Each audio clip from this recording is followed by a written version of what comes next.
Woman makes rapist regret entering her home. Bites off piece of him. A South Carolina woman was awoken on a Friday morning by a knock at her door. When she got up to answer it, she didn't see anyone and went back to bed, hoping it was all a dream. That's when a real living nightmare began, especially for her soon-to-be attacker, who would be left with a memento to always remember his victim.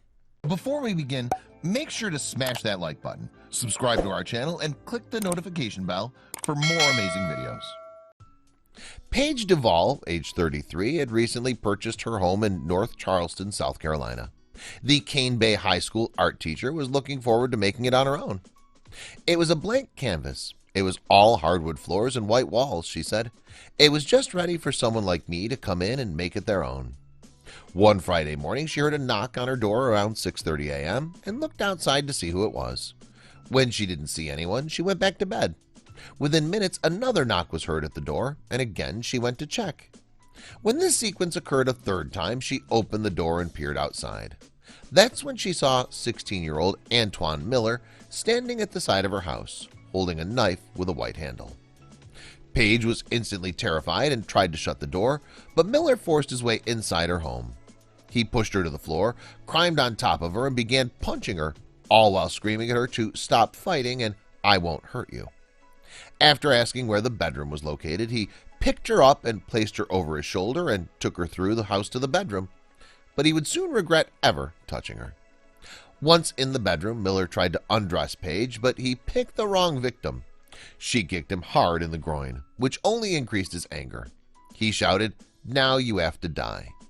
His method of killing her apparently was to ram his tongue into her mouth, since that's what he did right after his announcement. However, that would prove to be yet another bad move, and the fierce woman had a painful surprise for him. Paige bit his tongue as hard as she could until she heard a snap, and Miller recoiled in pain and screamed as he got off the battered woman.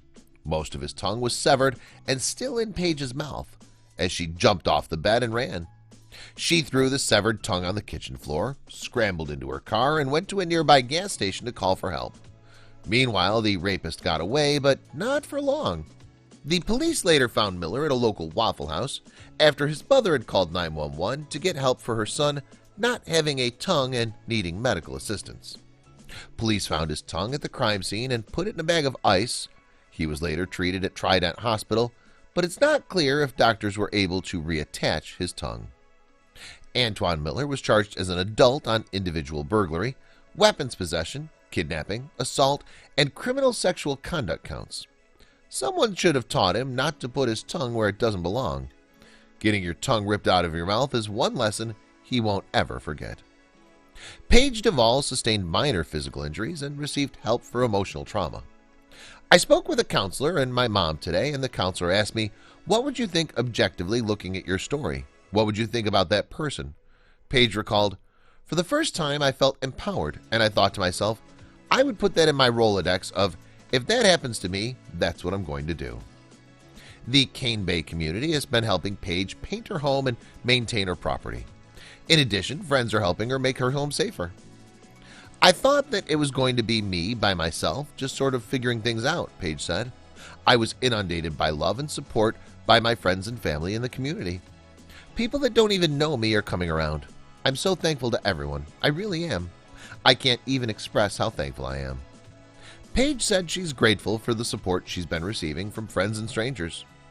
"I told my mom today that I saw the worst in humanity, and then I saw the most compassionate, supportive, amazing, generous part of humanity in the exact same day."